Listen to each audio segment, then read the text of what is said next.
Чет өлкөгө барууга сонун мүмкүнчүлүктөр пайда болууда. Себеби бир гана окуу менен чектелбестен Германияга 3 айдай биштеп, эл көрүп, жер көрүп келген студенттердин саны жылдан жылга көбөйүүдө. Германияга кантип барса болот жана ал жакта кандай жумуш аткарат? Деги эле Европанын жашоосу кандай? Алдыда билесиздер.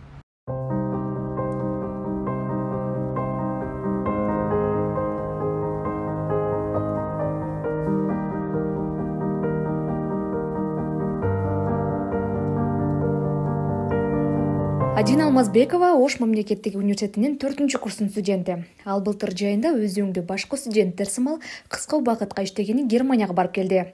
Ал кантип барып келгендиги тууралуу айтып берди. Германияга барышыма негизинен ошол өзүбүздүн группада окуган 2 группалаш досубуз барып келген былтыркы жылы.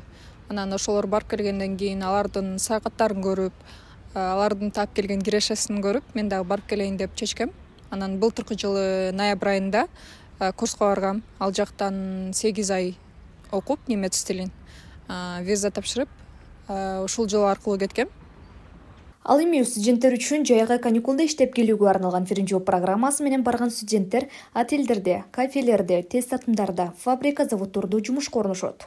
Алардын бири Адинадагы белгилүү тест татымдарынын биринде иштеп келди. Анын айтымында ишке көнүп кетүү кыйынчылык жаратпаганын билдирди. Ал жакта Макдональдста иштедик. Ишим гастрономия багыттуу болгондуктан биз ал жакта күнүнө 8 сааттан иштейбиз. Менчиктерибиз менен алмашып 8 сааттан иштеп аттык. Жалпысынан командада ал жактын мага иштөө системасындагы бир нерсеси аябай жакты. Ал жакта жетекчи болобу же катардагы кызматкер болобу, баарынын орду бирдей, баарына укуктар каралган экен. Каарманыбыз Германиянын эң сонун шаарларына кыдырып, андан сырткары Швейцария өлкөсүнө барып келгени үлгүргөн. Ошондой эле эң сонун көз ирмемдерди калтырып, жашоого болгон көз карашын өзгөртө алды.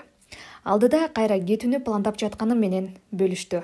Германия өзүнүн кең көчөлөрү менен, тазалыгы менен, элдердин кичпейилдиги менен аябай жакты. Кайра барсам деген ойлорум бар. Албетте, Европа, Германия бул чек эмес. Башка дагы бир топ шаарларын көргүм келет. Алдыдагы студент досторго кеңешим, сиздер дагы барып, студенттик күндөрүңүздө каникулуңуздарды, бош убактыңыздарды текке кетирбей, өзүңүздөргө жакшы бир инвестиция жасаңыздар деп кеңеш берет элем. Адина Алмазбекова Германияга кетип жатканда 110 000 сом акча коротуп, бирок 3 айдын ичинде 500 000 сом киреше тапканга жетишкен. Университетте 1-курстан 3-курска чейин окуган студенттер үчүн Ференжоу программасын алкагында баргандардын саны жылдан жылга көбөйүүдө.